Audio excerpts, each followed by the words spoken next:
terkait dengan dinamika politik nasional, ya khususnya yang sangat mengejutkan bagi kami adalah berita mundurnya Ketua Umum Partai Golkar Bapak Erlangga Hartarto. Beliau sosok komunikator yang baik dan membangun kerjasama politik yang baik di dalam pilkada. Kami banyak bekerja sama dengan Partai Golkar, selain dengan partai yang lain seperti Gerindra, PKB, P3, Perindo, Hanura, dan juga Partai Amanat Nasional. Nah, sehingga hal tersebut sangat mengejutkan karena ini dalam rangka pilkada serentak dan muncul kejadian politik yang dalam kategori kami suatu hal yang luar biasa yang menyentuh aspek kedaulatan partai. Nah, karena itulah kami ikut prihatin dalam situasi seperti itu. Dan kemudian tentu saja ini tantangan bagi kita sebagai bangsa, termasuk bagi partai politik, untuk betul-betul menunjukkan kedaulatannya sebagai partai yang mengemban amanah dari rakyat, dan partai itu selalu memiliki mekanisme yang sudah terlembaga terkait dengan kepemimpinannya. PD Perjuangan memiliki pengalaman buruk pada masa Orde Baru ketika berbagai intervensi kekuasaan itu dilakukan yang tujuannya adalah untuk mengkerdilkan demokrasi, menjauhkan prinsip-prinsip kedaulatan rakyat. Dan ketika watak kekuasaan sudah berbeda di dalam tujuan membangun demokrasi itu, dalam situasi tantangan yang tidak mudah seperti persoalan global, ketegangan di Timur Tengah, harga-harga pangan yang naik, persoalan perekonomian kita, kemudian persoalan terkait dengan kelas menengah, tidak adanya supremasi hukum, maka kami mengkhawatirkan hal-hal itu akan membawa dampak yang kurang baik, termasuk di dalam perekonomian nasional kita. Sebagai partai politik, PD Perjuangan tidak campur tangan terhadap rumah tangga partai politik lain, tetapi tentu saja terhadap apa yang terjadi itu sangat mengejutkan, dan kami prihatin karena kami juga bisa merasakan suasana kebatinan di balik itu. Itu terima kasih. Ya.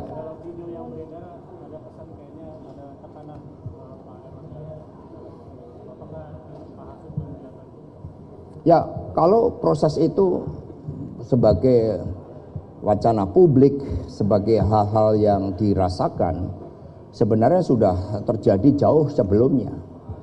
Ketika sebelum Pilpres itu berlangsung. Bahkan tekanan-tekanan itu juga masih terjadi yang dialami wali kota kami, Ibu Ita misalnya. Itu ketika Pilpres juga menghadapi hal yang sama. Dan ketika berbagai upaya akomodatif itu sudah dilakukan, ternyata pada akhirnya tetap.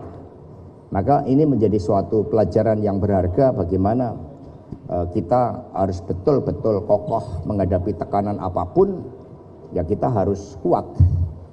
Karena sejatinya percaya diri, hidup merdeka, hidup berdaulat, kalau itu diyakini dalam kekuatan kolektif, itu mampu menghadapi intervensi apapun dengan menggunakan hukum sekalipun. Maka Ibu Mega menyatakan prihatin dan sangat mengkhawatirkan terhadap kehidupan demokrasi ke depan karena implikasinya itu nantinya juga sangat luas.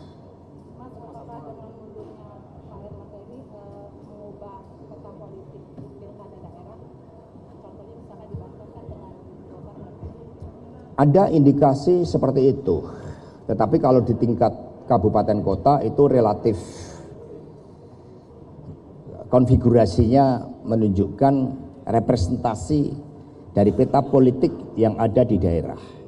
Tetapi kalau terkait dengan pilgub, Memang ada berbagai skenario karena ada kepentingan kekuasaan itu.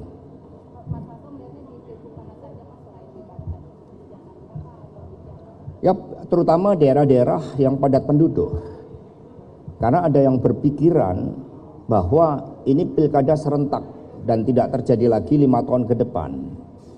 Sehingga ini menjadi fondamen kekuasaan bagi kepentingan 2029. Sementara bagi PD Perjuangan fondamen kekuasaan itu adalah ke bawah.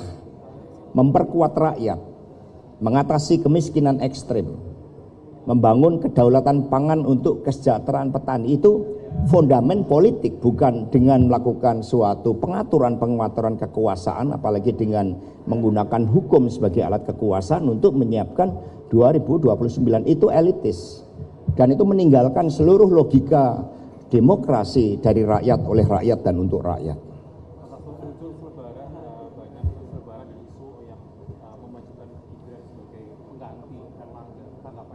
Ya, itu juga menunjukkan suatu motif-motif politik.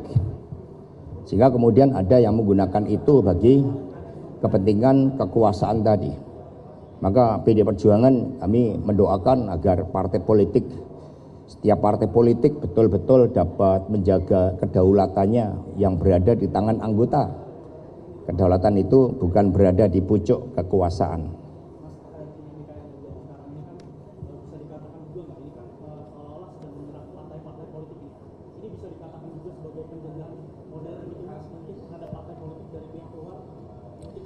Ini bukan penjajahan modern. Zaman Bung Karno dulu kan juga menggunakan hukum kolonial.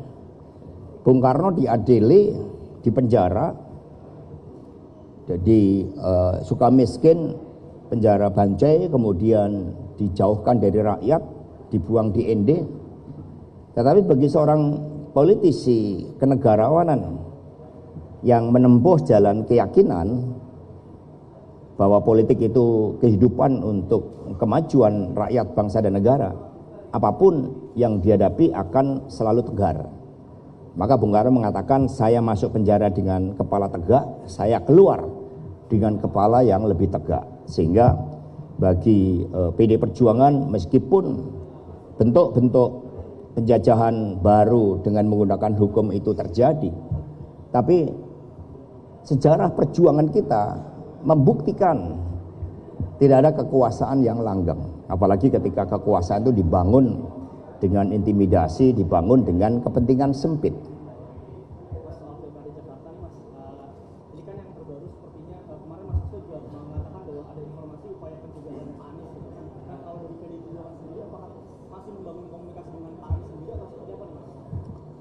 Jadi pilkada ini kan sama dengan pemilu yang lain, rakyat berdaulat.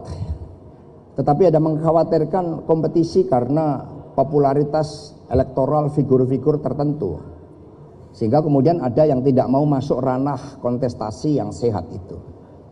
Dan itu terjadi, itu bisa dipandang dengan jelas oleh rakyat.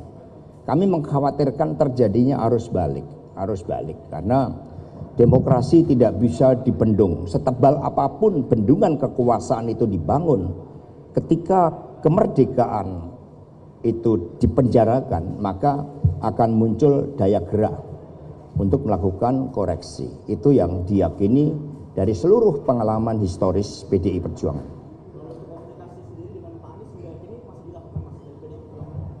Ya, dikomunikasikan.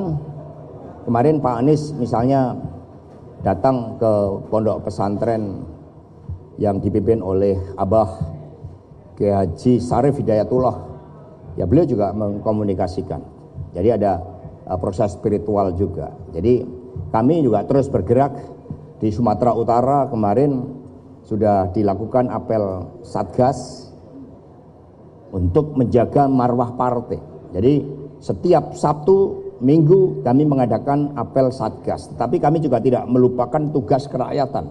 Maka kami juga kemarin membersihkan sampah agar sungai-sungai menjadi bersih, menjadi kehidupan yang mendorong kesehatan. Sehingga pergerakan itu terus dilakukan. Di Sumatera Utara kami sudah keluarkan surat tugas buat Letnan Jenderal TNI Purnawirawan Edi Rahmayadi. Dan ternyata antusiasme arus bawah itu sangat besar.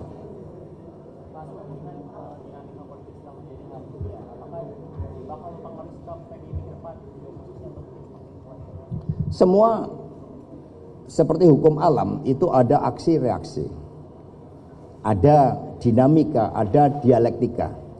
Ini yang terus dicermati oleh PD Perjuangan. Apapun dialektika perkembangan yang ada, jangan sampai persoalan politik akibat intervensi kekuasaan ini kemudian memperburuk kehidupan perekonomian kita. Ini yang dijaga oleh PD Perjuangan. Maka kami memerintahkan seluruh 3 pilar partai untuk menggerakkan menanam 10 tanaman pendamping beras. Karena ini yang menjadi salah satu kerawanan yang dicermati oleh PDI Perjuangan. Import beras kita terbesar tahun ini, ya dalam 10 tahun terakhir.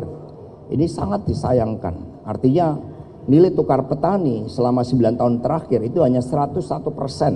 Petani hanya punya keuntungan 1%, sehingga partai memperkuat jati diri yang berasal dari wong cilik ini.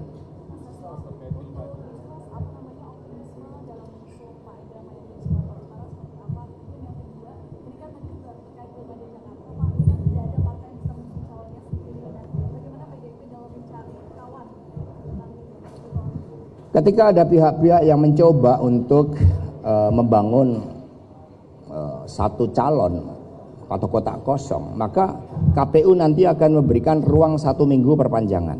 Itu dari pengalaman 2020. Disitulah bisa terjadi perubahan konfigurasi politik. Karena rakyat juga ingin kontestasi. Rakyat tidak mau seperti di daerah ibu kota Jakarta yang menjadi ikon dari peradaban Indonesia, kemudian tidak ada kontestasi, padahal itu mencerminkan ide gagasan tentang masa depan dan bagaimana seorang calon pemimpin menjawab berbagai persoalan rakyat. PDI terus akan berjuang melakukan komunikasi politik, dan seni dalam politik itu selalu ada ruang terobosan, selalu ada ruang untuk mencari titik temu. Itu yang kami yakini. Pak, terkait mundurnya Pak Erlangga ini, Pak Hasto, apakah melihat ada politisasi hukum, mengingat Pak Erlangga pernah diperiksa di Kejagung, Pak? Tadi sudah saya sampaikan, ya.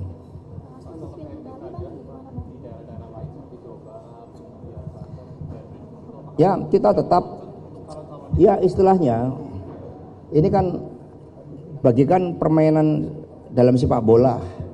Mereka mengatur tim kesebelasannya bagaimana, ada yang mengatur wasitnya, ada yang mencoba wasitnya diatur-atur, kesebelasannya diatur-atur, lalu ada yang mencoba melakukan naturalisasi, ada yang menggunakan pressure dan sebagainya yang nggak sehat.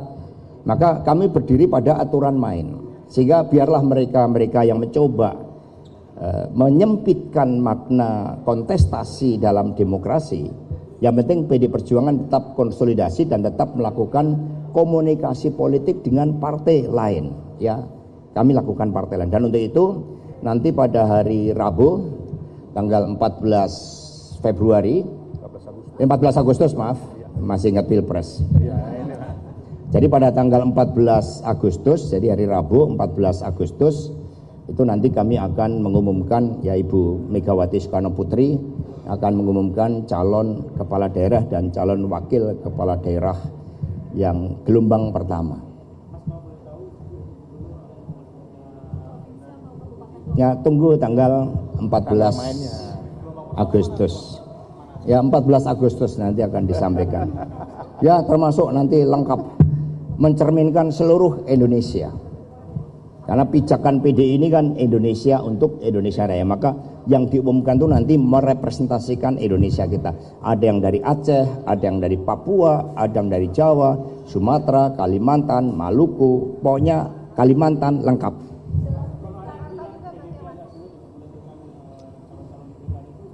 Apa? Oh, tidak, enggak. Konfigurasi politik di daerah tidak bisa diatur-atur karena daerah itu memiliki peta politik sendiri, dan secara geografis, secara historis, secara demografis itu ya seperti itu, ya, sehingga nggak ada, bahkan yang PD Perjuangan 0 kursi pun banyak yang meminta rekomendasi dari PDI Perjuangan karena kami dikenal militan. Jangan lupa bahwa di tengah-tengah gempuran yang luar biasa, tubuh-tubuh banteng yang terluka di dalam Pilpres dan Pileg yang lalu, di tingkat kabupaten kota itu perolehan kami naik. Sehingga kerjasama dengan partai politik yang lain, dengan Golkar, Gerindra, PKB, P3, Perindo, Hanura, kemudian ada Nasdem, Demokrat, PKS, itu terrepresentasi dan menunjukkan bagaimana PD Perjuangan itu menjadi kekuatan perekat, karena semua partai itu lengkap, termasuk Partai Amanat Nasional di wilayah-wilayah kota. Cukup ya? Download Tribun X sekarang, menghadirkan lokal menjadi Indonesia.